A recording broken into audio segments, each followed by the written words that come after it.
introduced MySQL databases and PhpMyAdmin for administering these databases.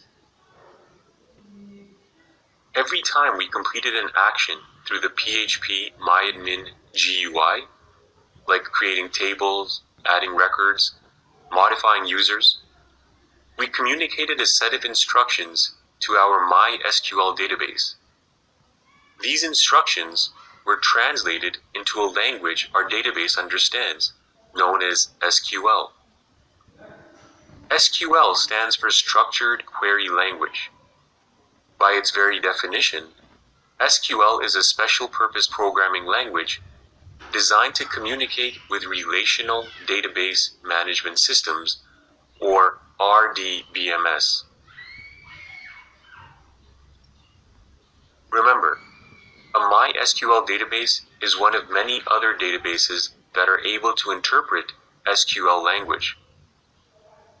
Another such database is the PostgreSQL database. The standardization of SQL allows for compatibility with many databases. MySQL is named after the database's co-founder's daughter, whose name was My. This is where the My comes from in MySQL. Hopefully that clears up any confusion before we continue our discussion.